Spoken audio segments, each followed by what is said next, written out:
최근에 PwC에서 아주 흥미로운 보고서가 하나 나왔습니다. 대한민국 경제가 뭐랄까 거대한 변화의 문턱에 딱 서 있다는 건데요. 바로 2026년을 겨냥한 한국의 산업정책 청사진. 오늘 이걸 한번 제대로 파헤쳐보겠습니다. 자, 시작부터 문장이 굉장히 강렬하죠? 거대한 파고가 예상된다. 이게 그냥 쓱 지나가는 경고가 아니고요. 앞으로 다가올 몇 년이 우리 경제에 얼마나 결정적인 시간이 될지를 선언하는 그런 느낌의 문장입니다. 근데 이 파도가요, 그냥 일반적인 경계순환 같은 게 아니라는 겁니다. 보고서에서는 이걸 퍼펙트 스톰이라고 부르더라고요. 세 가지 엄청난 구조적 변화가 한꺼번에 몰아친다는 거죠. 그게 뭐냐면 바로 AI 혁명, 그리고 지금 전 세계적으로 벌어지고 있는 공급망 전쟁, 마지막으로 우리 모두가 걱정하는 인구 절벽, 이 세 가지입니다. 자, 그럼 첫 번째 파트입니다. 2026년의 퍼펙트 스톰. 도대체 대한민국이 어떤 도전에 직면했는지 여기서부터 차근차근 짚어보겠습니다. 그럼 여기서 이런 질문을 안 할 수가 없죠. 이렇게 모든 게 불확실하고 혼란스러울 때 우리 기업들은 도대체 뭘 믿고 방향을 잡아야 할까요? 그야말로 망망대해에 떠 있는 기분일 텐데요. 이 보고서가 바로 그 질문에 대한 답을 찾아보려고 합니다. 자, 두 번째 파트입니다. 정부라는 이름의 나침반.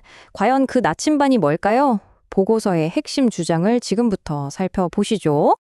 보고서에서 가장 중요하게 정말 반복해서 강조하는 개념이 바로 이 전략의 정합성이라는 겁니다.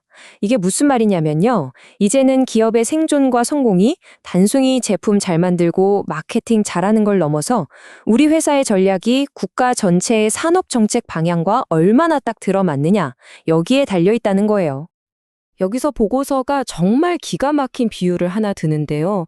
지금까지 우리는 정부 정책을 약간 귀찮은 규제, 걸림돌 이렇게 생각하는 경향이 있었잖아요.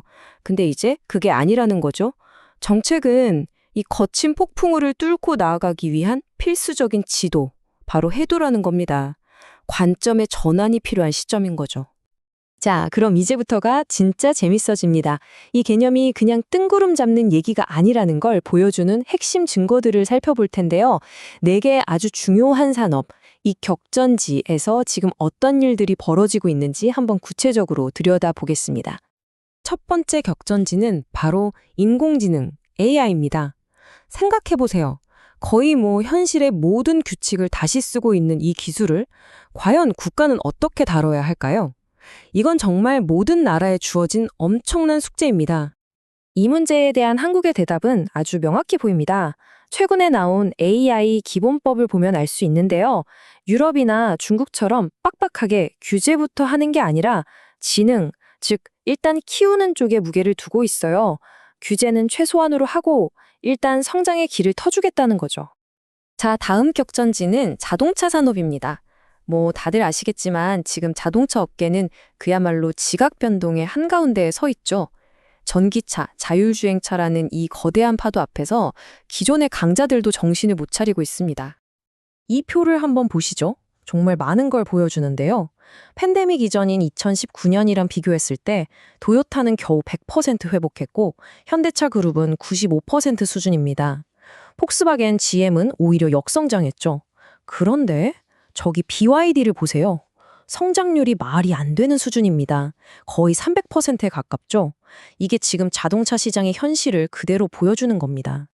세 번째 격전지, 반도체로 넘어가 보겠습니다. 이 그래프를 보시면 지금 상황이 한눈에 들어옵니다. AI의 심장이라고 할 수 있는 GPU 가격이 정말 하늘 높은 줄 모르고 치솟고 있죠. 엔비디아 제품 가격 보세요. 이게 기술을 개발하려는 기업들한테는 어마어마한 부담, 진입장벽이 되는 겁니다. 그러니까 어떤 일이 벌어지고 있겠어요? 구글, 마이크로소프트, 아마존 같은 거대 빅테크 기업들이 엔비디아에만 의존해서는 안 되겠다 싶으니까 너도 나도 직접 자기들만의 AI 칩을 만들기 시작한 겁니다. 일종의 탈출 계획인 셈이죠. 바로 이 지점에서 한국 정부의 아주 현실적인 정책 방향이 보입니다. 일단 당장 필요한 범용 GPU는 돈을 주고 사와야죠. 하지만 거기에만 머무르지 않고 동시에 우리 기술로 만든 특정 목적에 최적화된 국산 AI 칩을 개발하도록 팍팍 밀어주는 겁니다. 바로 투트랙 전략이죠. 자, 마지막 네 번째 격전지는 바로 문화산업입니다. 우리가 흔히 K컬처라고 부르는 이 현상 뒤에는요, 사실 이렇게 어마어마한 숫자로 표현되는 경제적인 목표가 숨어 있습니다. 특히 정부가 K푸드를 정말 중요한 미래 먹거리, 핵심 성장 동력으로 보고 있어요. 목표치가 무려 1,100조 원입니다. 그리고 이 전략 꽤 성공적으로 먹혀들고 있는 것 같습니다. 이 차트를 한번 보세요. 예전에는 일본 시장 의존도가 꽤 높았는데 그 비중은 줄어들었죠?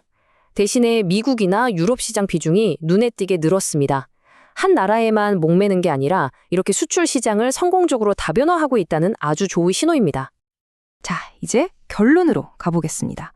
정책의 파도를 타는 법, 지금까지의 분석을 쭉 종합해서 그래서 우리 기업들은 뭘 해야 하는가? 가장 핵심적인 전략으로 다시 한번 초점을 맞춰보죠. 결국 질문은 이거죠. 이 거대한 파도 속에서 기업들은 어떻게 하면 살아남는 것을 넘어 성공적으로 파도를 탈 수 있을까요?